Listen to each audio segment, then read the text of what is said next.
What's up guys, this is Cody with Epic Photos and I'm going to go over a quick rundown of the button layout for the Canon R6 for both photo and video. Dive right into some of the basic buttons and most commonly used buttons on the photo side of things. To kick it off, we'll jump right into the shutter and aperture. These are going to be the same two buttons, dials, switches, just in the same position on every Canon camera. Right above the shutter is going to be a dial right here that will control your shutter speed, and on the back, the large dial is going to control your f-stop. The only other dial on the camera that doesn't change the actual function of the camera itself will be right here on the thumb. We have this set to Kelvin, so for those who are shooting video and even photo in Kelvin to control their color, it gives them the quickest option to get around that. The multifunction button is going to do a few different things. Mainly this is going to get to your ISO, which will be the first one right there. Whoop, let's get it in, is going to be your ISO. You can also hit that multifunction button several times to scroll throughout the multifunction menu. The next one on there is going to be the speed of your continuous shooting, as well as single shot and different timer modes. Typically we're going to leave it in the basic continuous shot for weddings. Next thing you'll get to is going to be your servo. Whoop, whoop, whoop. Servo versus one shot. Your white balances and your multimetering. Exposure compensation.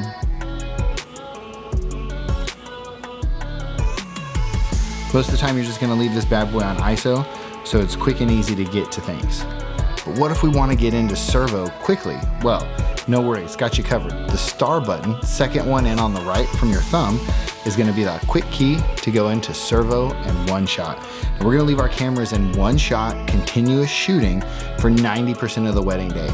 Really the only times you want to use that AI servo is whenever you're doing walking shots for the processional, recessional, and grand introduction. Otherwise, you might not give the camera a good enough chance to grab focus while you're taking pictures on just normal subjects as you move. The furthest over to the right button is going to pull up the different focus points you can select. Best case scenario, you're going to use the smallest focal point so you can have the smallest and most precise area to grab focus on, such as the face, the eyes. There are certain scenarios where I will switch to one of the larger boxes with the dots around them, specifically this guy and this guy, for moving targets such as recessionals, processionals, grand introduction, and grand exit, to give the camera a little bit bigger area of contrast to grab on those subjects that are moving towards the camera. The next button that you're really going to use, and I'm talking really use throughout the day, is going to be the magnifying button on here. Now this is going to be specifically when reviewing your photos. You hit the playback on the photo that you've just taken, and you want to hit that magnifying button. From there, you're going to use the dial to zoom in and out, and you want to make sure that that subject is nice and crispy in focus. You can also zoom in on your photos just like you would with a normal cell phone, or by double tapping to get in there. The last thing to note with the cameras whenever shooting photo is to make sure to disable automated simulation or exposure simulation whenever you've got a flash on. So whenever I'm not using a flash and I just have the camera out, it's giving me a real-time exposure on what I'm shooting. Now when I put the flash on the camera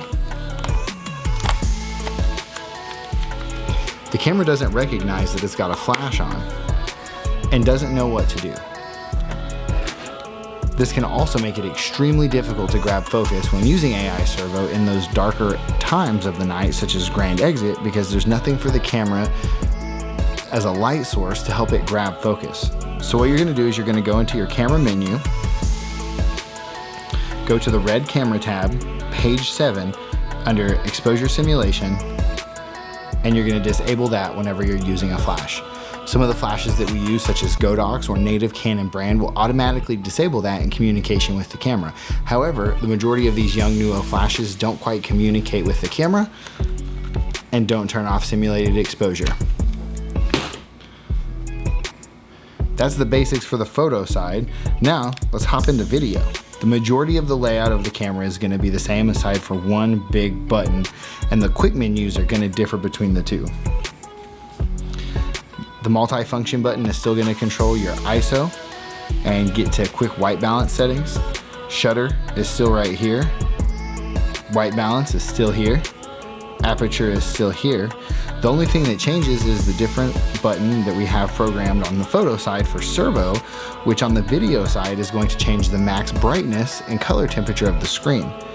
This is really important for when you're filming those outside ceremonies in the just raging daylight, or maybe you've got an ND filter on and it seems to be really dark, but your histogram and your exposure meter are telling you that what you're shooting is appropriate. It's just hard to see that screen.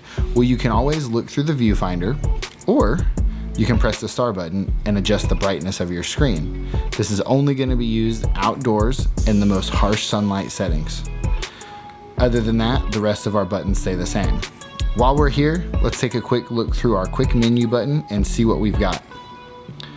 Starting off at the very top is going to be the mode that we film in, and we're going to keep this the same on manual exposure. You can easily get to your different focus points, your frame rate that you will record in, your audio levels, your headphone levels. That's to get out of there altogether. Your movie stabilization. Now, this is a digital stabilization and recommended not to be used. Keep that in mind. Digital stabilization, not to be used. The memory card you're recording on, again, your white balance settings and your profile settings. On the photo side of things, that quick menu is going to bring up many of the other things that are in the multi-function menu and other various buttons around the camera. Your focus point, one-shot servo, the card you're shooting on and the type of recording setting, your drive mode, your metering mode, anti-flicker, which typically you're going to want to leave on. It's going to sync the camera with the refresh rates of the lights in the room so you don't get a rolling shutter throughout your photos, your white balance, your picture profile, and your auto lighting optimizer. We're going to typically keep this disabled. When it comes to color profiles, we're going to, for photo, stick to faithful.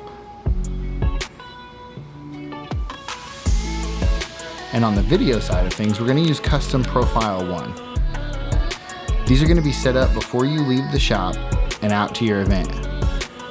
For video on the Canons, user profile 1, for photo, faithful. And then we're typically going to leave the shop with the cameras in 1080/60 IPV.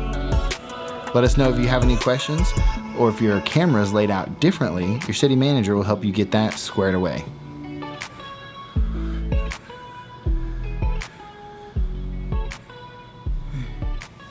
How do you turn this thing off?